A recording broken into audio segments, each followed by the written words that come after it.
안녕하세요. 정신과 전문의 한승민입니다. 바람을 안 핀 사람은 있어도 한 번만 핀 사람은 없다. 사람은 고쳐 쓰는 거 아니다. 이런 말들 너무 자주 듣죠. 아예 겪어보지 않은 사람은 쉽게 믿고 한 번 상처 입은 사람은 이 말에 갇혀서 살아갑니다. 그리고 실제로 누군가를 믿고 다시 받아줬는데 같은 일이 반복되면 누구나 이렇게 생각할 수밖에 없어요. 아, 진짜 사람은 안 변하는구나. 그런데 정말 그럴까요? 사람은 진짜 절대로 변하지 않는 걸까요? 결론부터 말씀드릴게요. 사람은 변할 수 있습니다. 하지만 아무 일도 없이 그냥 변하진 않아요. 시간이 흐른다고 저절로 바뀌는 것도 아니고 사랑한다고 해서 상대가 달라지는 것도 아닙니다. 더 솔직히 말하자면 대부분의 사람은 변할 이유가 없으면 안 변하죠. 그래서 외도를 반복하는 거예요. 나쁘다는 건 알아요. 배우자가 아팠다는 것도 어느 정도는 이해해요. 그런데 그게 자신의 존재 전체를 바꿔야 할 만큼 큰일이라고까지는 느끼지 못한 겁니다. 미안하단 말은 했지만 그 말이 지닌 무게를 나의 삶 전체로 옮겨가지는 않은 거예요. 우리는 누군가에게 정말 미안할 때 그냥 미안하다 이 말로 끝내지가 않죠. 생각이 멈추지 않고 내가 왜 그랬는지 계속 곱씹게 되고 뭔가 되돌리고 싶어서 발을 동동 구르게 되지요. 정말 미안하면 그렇게 되지요.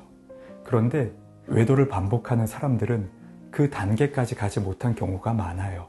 변하겠다고는 했지만 마음 깊은 곳에서는 그 일을 치명적인 일로 받아들이지는 않은 겁니다. 그러니까 얼마 안 가 다시 반복되는 거예요. 사람은 진심으로 변하려면 머리로 아는 걸 넘어서 감정과 나의 삶에 대한 관점이 송두리째 바뀌어야 하죠. 아, 내가 이 사람의 삶을 정말 망가뜨렸구나. 내가 어떤 짓을 했는지 이제야 알 것 같아. 그동안 이 사람은 말도 못하고 혼자 울면서 이 무너진 자존감으로 얼마나 무섭고 공포스러운 날들을 보냈을까. 이런 깨달음이 들 때 그 사람은 그제서야 변하기 시작합니다. 그리고 이건 단순한 반성이 아니라 자신이 저지른 일이 누군가의, 내 배우자의, 한 사람의 세계를 무너뜨렸다는 거기까지 상상하고 진심이 닿았을 때에야 가능한 거죠. 이런 깨달음은 그냥 생기지 않습니다. 보통은 무언가가 크게 내 감정과 충돌하거나 스스로 더 이상 도망칠 수 없는 어떤 상황에 부딪히고 나서야 생기죠. 어떤 사람은 배우자의 분노가 아니라 차가운 단절 속에서 처음으로 나의 삶이 버려질 수 있다는 공포를 느끼면서 만들어지기도 하고, 어떤 사람은 자녀가 나를, 우리 부부를 바라보는 그 표정을 보고서 생각을 고치게 되는 경우도 있어요. 그런데 저는 제가 부부 치료를 할 때 이런 정서적인 직면이 훨씬 더 자주 그리고 깊게 일어나는 것을 지켜봐요. 치료실에서는 서로의 감정이 솔직하게 드러나고 상대의 고통을 피하거나 회피하지 않고 마주보게 되거든요. 말이 아닌 표정으로, 눈빛으로, 목소리의 떨림으로, 상대의 울음으로 이 상처가 전해질 때 외도 가해자는 처음으로 내가 상상했던 것보다 훨씬 큰일이구나, 이 사실을 체감하죠. 그리고 그런 진심이 전달되고 가해자가 느낄 때 가해자는 이 관계를 다시 만들어야겠다고 결심합니다. 바람을 한번 핀 사람은 모두 다시 바람을 필 거야 라고 말하는 건 그래서 틀렸습니다.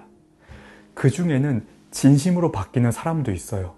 단 그거는 단순한 약속이나 후회로 되는 게 아니에요. 삶이 송두리째 관점이 바뀌고 상대방에 대한 어떤 마음이 완전히 뒤집히고 내가 지금까지 어떤 사람으로 살아왔는지를 정면으로 마주보고 받아들이는 고통스러운 작업을 겪은 사람만이 진짜로 변할 수가 있어요. 그리고 그렇게 변한 사람은 다시는 같은 실수를 반복하지 않아요. 왜냐하면 그 고통을 2번 겪을 만큼 어리석지 않기 때문이에요. 그런데 그 변화는 누구도 대신 만들어줄 수 없습니다. 상대가 아무리 울고 화내고 용서하는 걸 거부해도 결국 변화는 그 사람 자신의 내면에서 일어나야지 가능한 일이에요. 그래서 어떤 사람은 끝내 변하지 않고 어떤 사람은 삶을 그리고 부부의 관계를 정말 뒤집는 변화를 만들어내죠. 그 차이는 죄책감의 깊이가 아니에요. 나의 삶과 나의 배우자의 삶에 대한 공감과 인식의 깊이에서 갈립니다.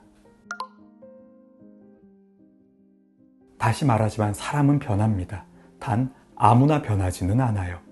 단순히 외도를 들킨 죄책감이나 위기감이 아니라 자신이 무너뜨린 상대의 삶을 처음부터 끝까지 바라보고 책임질 수 있게 되었을 때, 그때 비로소 사람은 달라질 수 있습니다.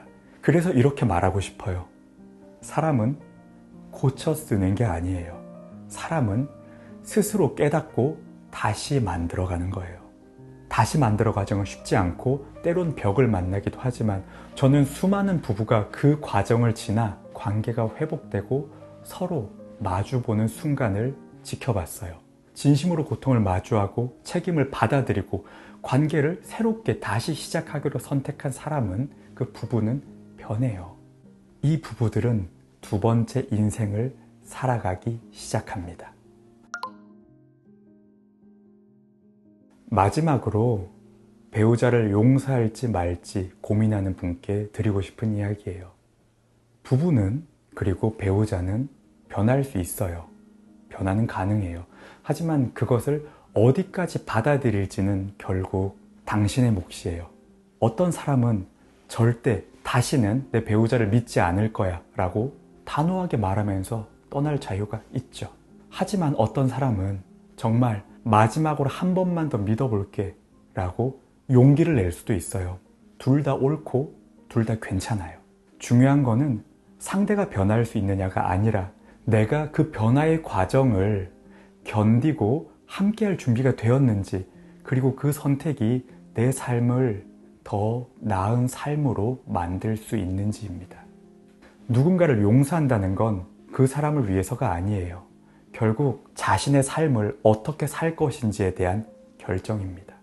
구독자분의 선택이 어떤 것이든 그 선택 앞에 머무는 당신의 마음이 가장 중요합니다. 그리고 그 마음이 흔들릴 때, 어떻게 해야 될지 모르겠을 때 혼자 고민하시지 마시고 전문가의 도움을 받으셨으면 좋겠어요. 구독자님의 삶이 그 무엇보다 소중하다는 것 잊지 않으셨으면 좋겠습니다. 감사합니다.